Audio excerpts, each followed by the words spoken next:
அனைவருக்கும் வணக்கம். Welcome to evergreen guidance. MBBS படிக்க நினைக்கிறோம். தமிழ்நாட்டில் எம்பிபிஎஸ் படிக்க நினைக்கிற மாணவ மாணவிகள் கவர்மெண்ட் மெடிக்கல் காலேஜில் தான் படிக்க நினைக்கிறாங்க. என்ன காரணம்? ஃபீஸ் வந்து ஒரு 18,500 தான் fees, college fees. Hostel fees எல்லாம் சேர்த்து வருஷம் ஒரு 1 லட்சம் தான் வருங்க.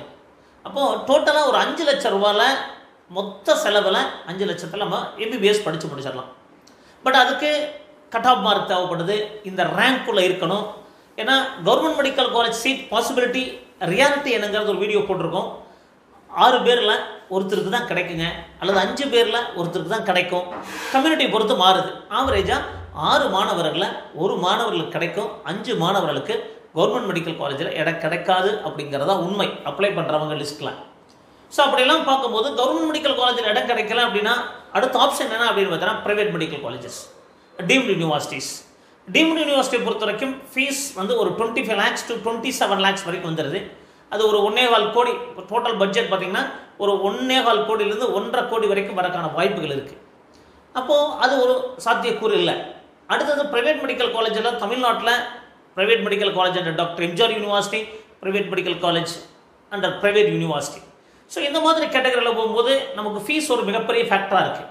அப்போது கவர்மெண்ட் கோட்டாவில் நம்ம சீட் எடுக்கலாம். கவர்மெண்ட் கோட்டாவில் ஒரு ஃபீஸ் இருக்குது, டியூஷன் ஃபீஸ் அப்படிங்கிறத ஃபிக்ஸ் பண்ணியிருக்காங்க கவர்மெண்ட். அதுக்கும் வீடியோ பதிவு பண்ணியிருக்கோம் பாருங்கள்.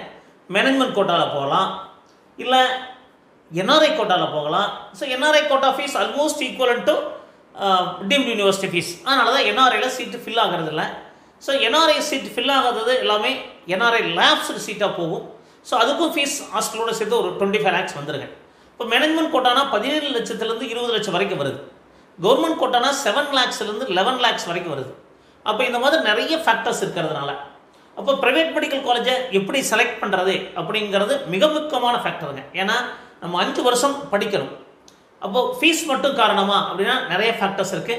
என்னென்ன factors which affect the selection of the private medical college? So private medical காலேஜை செலக்ட் பண்ணும்போது நீங்கள் என்னெல்லாம் நீங்கள் பார்க்கணும் அப்படிங்கிறத பொதுவாக பாருங்கள். ஸோ இன்ஃப்ராஸ்ட்ரக்சர், அது கவர்மெண்ட் மெடிக்கல் காலேஜை பொறுத்த வரைக்கும் இன்ஃப்ராஸ்ட்ரக்சருக்கு குறையே கிடையாதுங்க. புது மெடிக்கல் காலேஜ் கூட எக்ஸலன்ட் இன்ஃப்ராஸ்ட்ரக்சர் இருக்குது. அப்போது ஒரு ப்ரைவேட் மெடிக்கல் காலேஜ் ஆரம்பிக்கிறாங்க, அதில் நீங்கள் மெயினாக நீங்கள் பார்க்க வேண்டியது இன்ஃப்ராஸ்ட்ரக்சர், நல்ல ஃபெசிலிட்டிஸ் இருக்குதா, ஹாஸ்பிட்டல் இருக்கான். ஸோ அந்த மெடிக்கல் காலேஜுக்குன்னு தனி ஹாஸ்பிட்டல் இருக்கான். அப்போது ஒரு கல்லூரி நல்லா இருக்கணும் அப்படின்னா, அது தரமான கல்வியை கொடுக்கணும் அப்படின்னா ஃபெசிலிட்டிஸ் இருக்கணுங்க, ஹாஸ்பிட்டல் இருக்கணும். மெடிக்கல் காலேஜை பொறுத்த வரைக்கும் ஹாஸ்பிட்டல் ரொம்ப ரொம்ப முக்கியம். ஃபேக்கல்ட்டி, எக்ஸ்பீரியன்ஸ் ஃபேக்கல்ட்டி இருக்கணும். ஸோ இதெல்லாம் ஒரு ஃபேக்டராக நீங்கள் ஸ்டடி பண்ணி பார்த்து தான் காலேஜை செலக்ட் பண்ணணுங்க. அடுத்தது இன்பேஷன். கவர்மெண்ட் மெடிக்கல் காலேஜில் இன்பேஷன் இருக்கும், அவுட் பேஷன் இருக்கும். டெய்லி 2000, 3000, 4000, 5000 பேஷண்ட் வரைக்கும் இருக்கிற ஹாஸ்பிட்டலாக இருக்குது.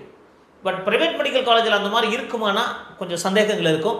அப்போ இன்பேஷன் எவ்வளோ வர்றாங்க, அவுட் பேஷண்ட் பர் டே எவ்வளோ வர்றாங்க, இந்த ஹாஸ்பிட்டலில் இன்பேஷன் அவுட் பேஷண்ட் ஃப்ளோவில் நீங்கள் செக் பண்ணி பார்க்கணும். அதுக்காக ஹாஸ்பிட்டலில் போய் பார்க்க முடியாது, டேட்டாஸ் கலெக்ட் பண்ணுங்கள். இந்த மாதிரி நிறைய வீடியோஸ் எல்லாம் போடுவாங்க. அந்த மாதிரி டேட்டாஸ் கலெக்ட் பண்ணி அது ஒரு ஃபேக்டர். ஏன்னா மெடிக்கல் அப்படிங்கிறது எக்ஸ்பீரியன்ஸ் ரொம்ப ரொம்ப தேவைப்படுது.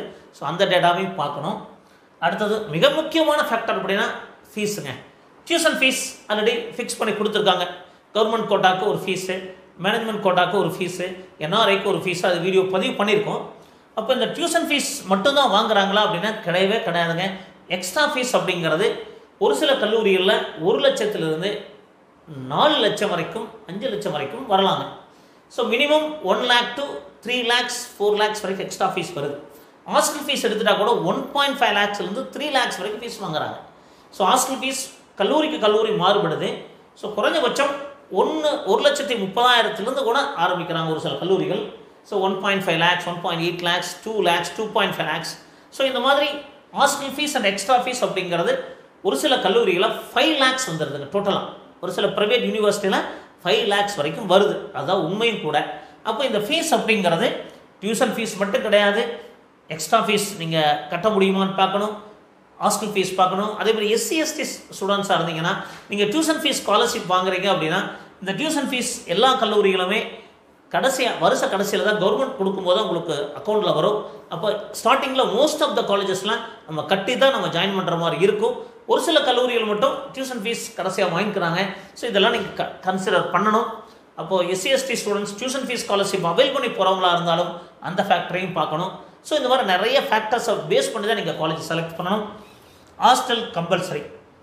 ஒரு சில கல்லூரிகளில் மாணவர்கள் என்ன நினைக்கிறாங்க அப்படின்னா, ஹாஸ்டல் ஃபீஸ் ரொம்ப அதிகமாக இருக்குது, நம்ம வெளியே தங்கி படிச்சுக்கலாம் அப்படின்னு நினச்சாலும் கூட ஒரு சில கல்லூரிகள் ஹாஸ்டல் நீ கம்பல்சரி 5 வருஷம் ஹாஸ்டல் தான் இருக்கணும் அப்படின்னு கம்பல் பண்ணுறாங்க.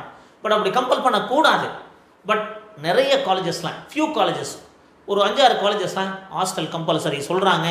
அது மட்டும் கிடையாதுங்க, ஸ்ட்ரிக்ட் லைக் அ ஸ்கூல் மாதிரி ரொம்ப ஸ்ட்ரிக்டாக இருக்குது, மாணவர்களுக்கு பிடிக்காமல் போயிடுது, படிக்க முடியல சார், என்ன சார் நான் காலேஜ் போய் படிக்கலாம்னு நினச்சா அங்கே அதை விட ஸ்கூலை விட மோசமாக இருக்கே அப்படிங்கிற சூழ்நிலை இருக்கிற காலேஜஸும் இருக்குது.